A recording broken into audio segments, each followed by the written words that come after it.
कल की और परसों की तरह आज भी हम कुछ प्राथमिक बातें करेंगे।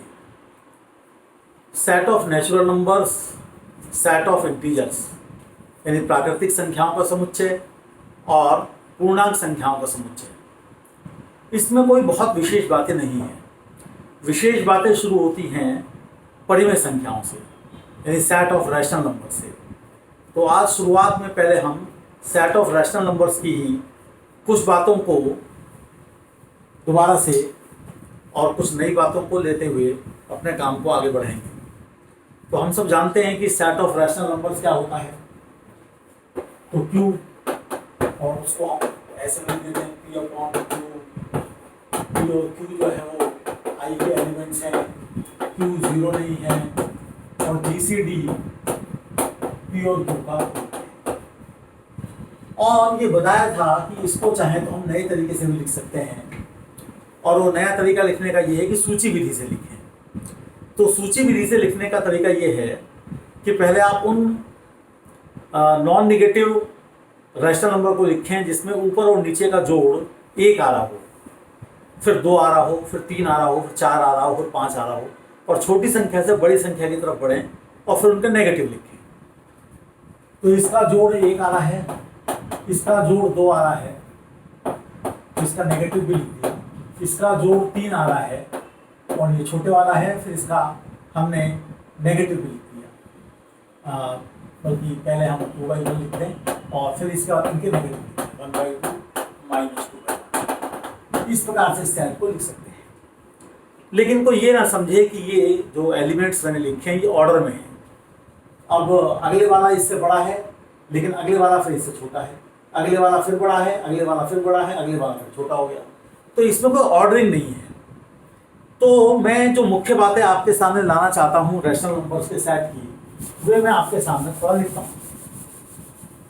तो उनमें पहली जो मुख्य बात यह है कि परिमेय संख्याएं लगातार नहीं होती।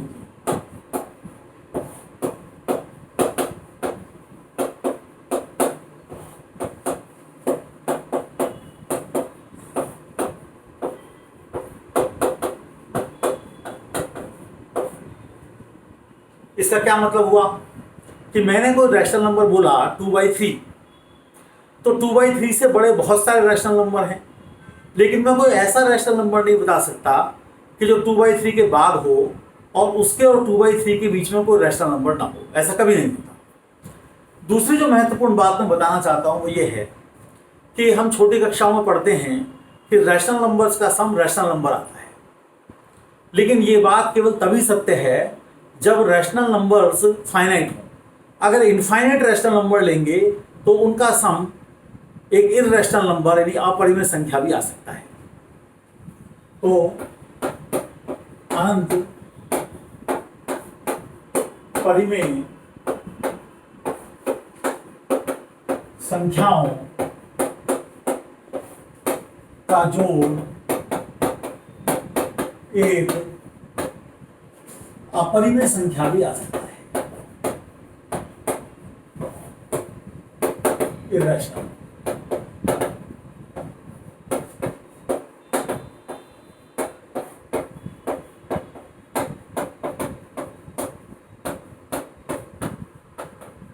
जैसे उदाहरण देता हूं 0.1 प्लस 0.02 प्लस 0.003 प्लस 0.0004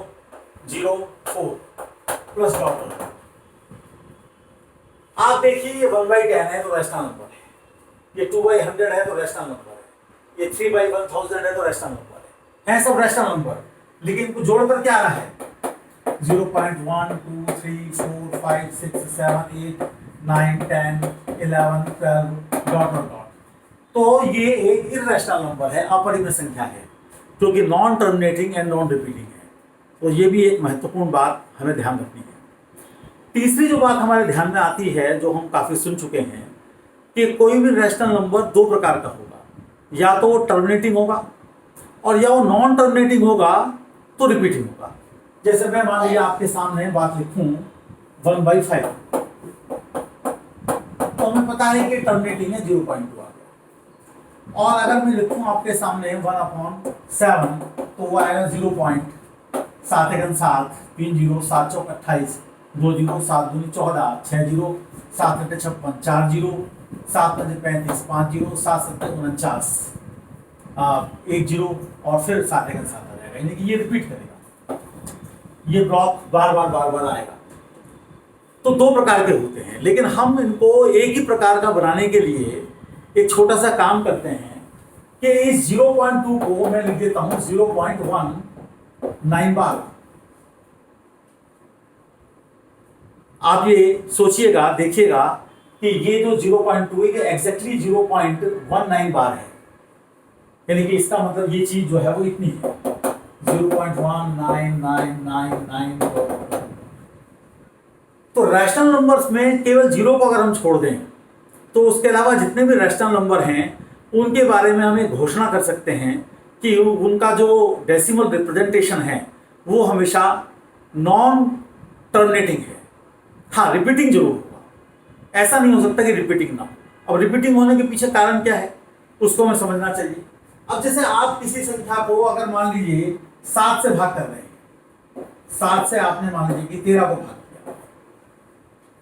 तो या तो पूरा पूरा कट जाएगा, तो हम देख रहे हैं पूरा पूरा नहीं कट रहा, तो 13/7 हम जानते हैं कि रैशनल नंबर होता है। अब ये हमको पता है कि आपके पास क्या क्या रिमाइंडर आएंगे, क्या क्या शेषफल आएंगे। तो शेषफल केवल आपके पास 7 प्रकार के आ सकते हैं, 0 1 2 3 4 5 6। इसका मतलब ज़्यादा से ज़्यादा 7वीं बार के बाद ये रिपीट होना शुरू हो जाएगा, क्योंकि जो रिमाइंडर्स हैं वो वापस लौटने शुरू हो जाएंगे।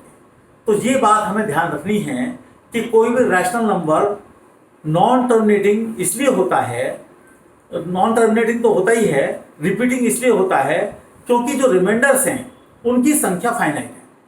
वो रिमाइंडर जो रिपीट करने शुरू हो जाते हैं तो फिर हमारा डेसिमल रिप्रेजेंटेशन भी रिपीट करना शुरू हो जाता है। तो इस प्रकार से ये भी एक विशेषता है। तो इसको अगर मैं लिखूं तो आप देखेंगे कि रिपीटिंग आएगा। तो ये कुछ जानकारी मैंने आपको रैशनल नंबर के बारे में दी। इसमें एक दो आपकी पुरानी जानकारी है, कुछ आपके पास नई जानकारियां हैं, इनका आप उपयोग करिए, कुछ नई बातें सोचिए, और फिर इसी प्रकार की बातें हम इरैशनल नंबर यानी अपरिमेय संख्याओं के बारे में भी करेंगे। लेकिन ये बात ध्यान रखने की जरूरत है कि जो भी बातें हैं वो पूरी तरीके से समझ में आनी चाहिए। तो मैं एक बार फिर से बता दूं कि अगर कोई हमारे पास 1.73 लिखा है तो मैं उसको 1.729 बार लिख सकता हूँ। ये एक इम्पॉर्टेंट स्टेप है, यानी किसी भी रैशनल नंबर को अगर वो जीरो नहीं है तो मैं उसे नॉन टर्मिनेटिंग की फॉर्म में लिख सकता हूँ। हालांकि जब रैशनल है तो रिपीटिंग तो होगा ही। तो इसी के साथ मैं अपनी बात समाप्त करता हूँ, और मैं ये मानता हूँ कि अगर आप इन 3-4 बिंदुओं को जो मैंने बताए हैं इन पर बार बार विचार करेंगे तो आपको कुछ अच्छा लगेगा और आप कुछ नई अनुभूति अपने मन में करेंगे। अगला जो लेक्चर होगा वो भी हमारा परिमेय और अपरिमेय संख्याओं पर ही होगा। बहुत बहुत धन्यवाद।